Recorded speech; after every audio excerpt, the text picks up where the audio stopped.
welcome back. This is the first session that I'd like to introduce you to and take you through the first subcase for the Australian session into the investigation of the human rights impacts of the unconventional gas industry. So our first subcase is about health, and I will just take you now to the description. So here are our subcases, and the health impacts is our first subcase. The human health subcase will examine the health impacts of unconventional gas, both acute and chronic, especially for vulnerable groups, and due to exposure to endocrine disruptors, known and probable carcinogens, radon gas, neuro and developmental intoxicants, and ozone and noise. So we're inviting testimony from people who have been impacted by the unconventional gas industry and from experts who can provide testimony to support this subcase that the unconventional gas industry has made a very serious impact on the human health aspects of human rights.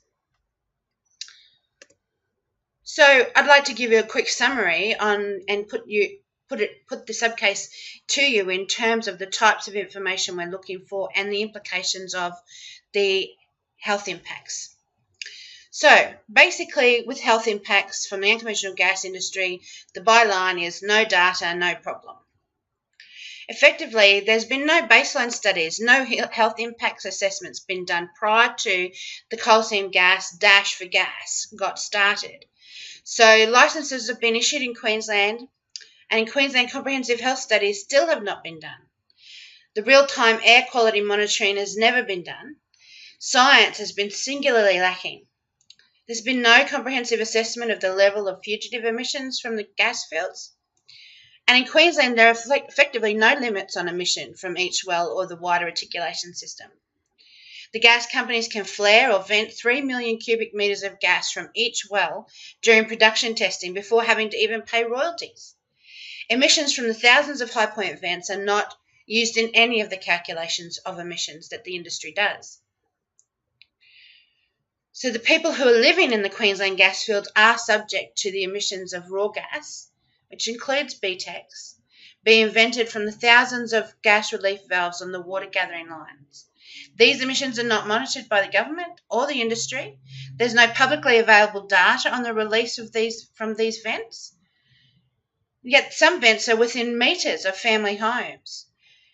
Families, including vulnerable children, are subjected to particulate pollution, monocyclic, polycyclic, aromatic hydrocarbons when raw, unprocessed gas is used as fuel to power the gas wells themselves. They're subject to the noxious emissions from the flares, from the compressor stations, from processing plants, water treatment plants. So this raw gas can be cleaned to trade specification and then pumped overseas. So there's a very real issue. The health impacts of this industry have not been assessed, so there is a massive gap there. Having not undertaken that health impact assessment, having not measured those potential impacts prior to undertaking the development of the industry, that is a massive failure in human rights to health. So the industry and the government have failed to establish baselines prior to the rapid development of the industry. Communities have continuously raised concerns regarding the impacts of health, both direct and indirect. To date, no formal health study has been undertaken to determine the impacts of the industry, and despite the lack of specific data, though, regarding this particular industry, the impact of fossil fuel industries generally is very well known. We know there are health costs associated with fossil fuel energy production and consumption, and we know that those health costs are significant. The current global and national energy policies privilege fossil fuels at the expense of safer, renewable and more sustainable options. And in Australia, the health impacts of that energy policy of privileging fossil fuels doesn't consider what those policy decisions are regarding the allocation of energy sector subsidies. In plans for Australia's future energy, the decisions regarding new energy infrastructures, nor in energy trade, none of those consider the implications of health that their decisions are making. So that's a very real impact on the human rights to health. The human and individual and societal health is determined by ecological as well as social factors. The provision of clean air, fresh water, and fertile soil are all ecosystem services that underpin our ability to feed ourselves, house ourselves, and clothe ourselves, provide protection from the weather, and prevent the spread of diseases. All of this supports psychological and emotional well-being. So, we know that these externalities, health, social, and environmental costs, are not accounted for in the market price of electricity or fuel costs. However, they are nonetheless borne, those costs are borne by the community. So, if we're talking about the particular impact of emissions, for example, on the health impact of this industry, I want to take you through a picture. I want to build a picture for you of how this health impact is absolutely true. So let's start off with the area, for example, in the Western Downs. When there was no gas wells, then a sudden intense development of the industry and the resulting output of emissions. The Environmental Authority only addresses these emissions in one paragraph, basically saying, don't cause a nuisance with emissions, which is completely inadequate as well. And what we end up with is a community bearing the costs of that exposure to emissions. So starting off with the map from Google Maps, we're looking down specifically on the Chinchilla, Dalby, Broad area.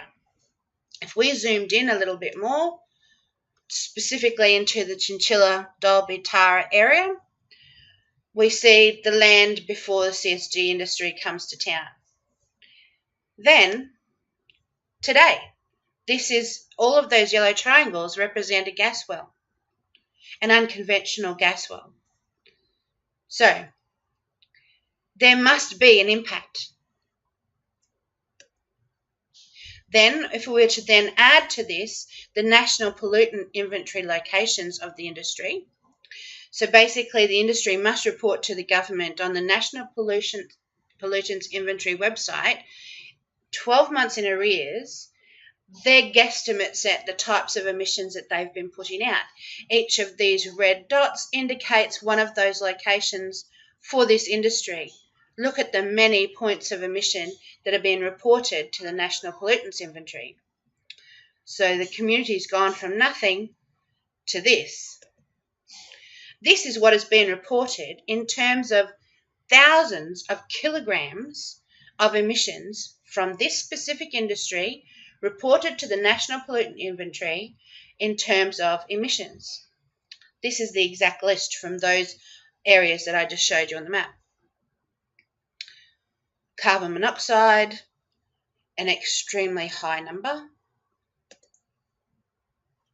Some more compounds, ethylbenzene, fluoride, formaldehyde, 280,000 kilograms was released in their guesstimate from those locations in total last year alone.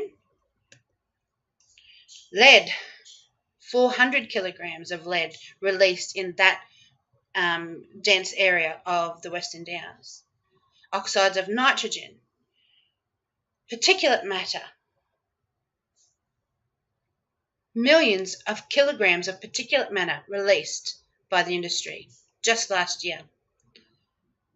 Total volatile organic compounds, 840,000 kilograms. So if we were to zoom down even closer on our Google map and have a look at just one family's home, which is what that black star represents, every single one of these other shapes on this map indicate a point of release of emissions that are not included in the National Pollutant Inventory data. So these are points of emission that are not included in the estimates that the industry provides the government. We used a forward-looking infrared camera to identify what couldn't be seen coming out of the industry infrastructure. This indicates an engine on a well that's producing emissions.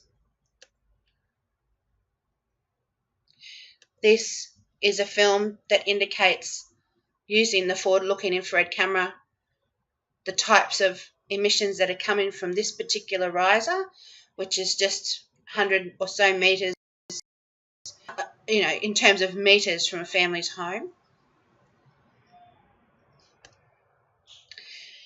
This is another point of emission. This is actually on a specific well. This is effectively a relief valve that is unmonitored, unmeasured, unmitigated, venting raw gas into the atmosphere. Could be up to 600 metres from a family home. These are high point vents on the water line, emitting more emissions, which is raw gas coming from the water line, extracting the gas from the well. Again, using the forward-looking infrared camera, it's showing what cannot be seen with the naked eye. Now, the industry and the government haven't published data on what is actually coming out of those vents that I've just shown you, but the community did some investigating and undertook off their own initiative some scientific testing from samples from those specific points we just looked at. And this is what's included. And again, this is not included in the industry's report to the government on the National Pollutant Inventory. So what we've just looked at there is a basic overview of how can there not be an impact on the health of the community that is expected to bear this industry. The right to health is a simple human right, and if the industry and the government haven't analysed the impact that this industry can have on the community, if there aren't any mitigating measures in place to manage the sources of harm to the health of those in the community, then there must be a deficit to the human rights in that regard. So, if you're an expert in these areas, or if you're an individual who's been impacted with regard to specifically the health impacts of this industry, please contact us and provide your testimony. Thank you very much for listening, and I look forward to talking to you again soon about the next subcase that we're addressing.